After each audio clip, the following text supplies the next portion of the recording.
Ayun na guys, binababa na nga pala yung bangka sa dagat.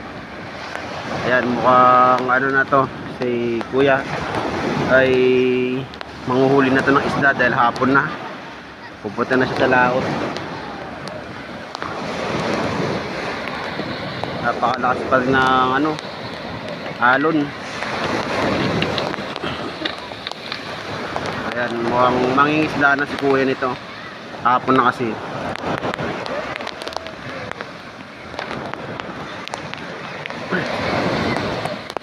Parorin natin kung makakatawid siya dito sa mga malalakas na alon. Ayan.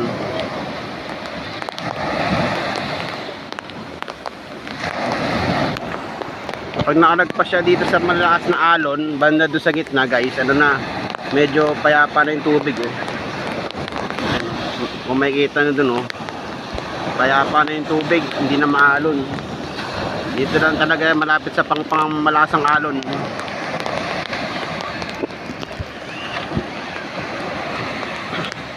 Bang. Yan, kailangan nila makalagpas doon sa malakas na alon. Yan, maglalaot na sila.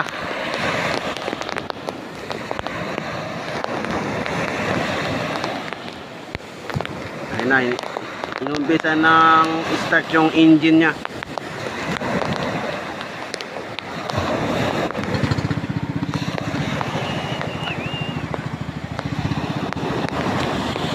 Ayun na guys, kailangan may buwelo yan, may buwelo kasi sasalubungan niya yung malalaking alon eh.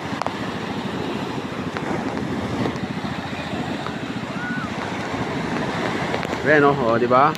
Sumasayaw-sayaw yung bangka. Oh, sinasayaw-sayaw siya ng malalaking alon eh.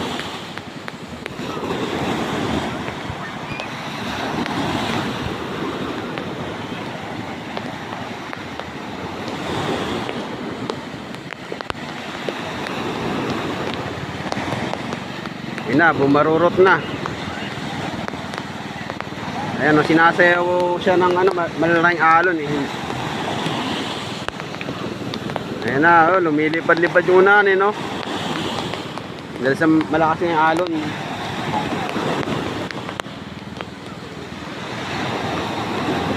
Ayan na guys, malayo na. Kung nakikita nyo guys, yung dalawang tao na yan guys, mababaw lang dyan hanggang ano lang, hanggang dibdib lang yung tubig eh, no? Grabe, umangat po na ng bangka. Ayun, no?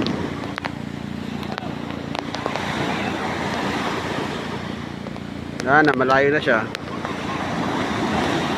Ganda dun tap ng namin eh.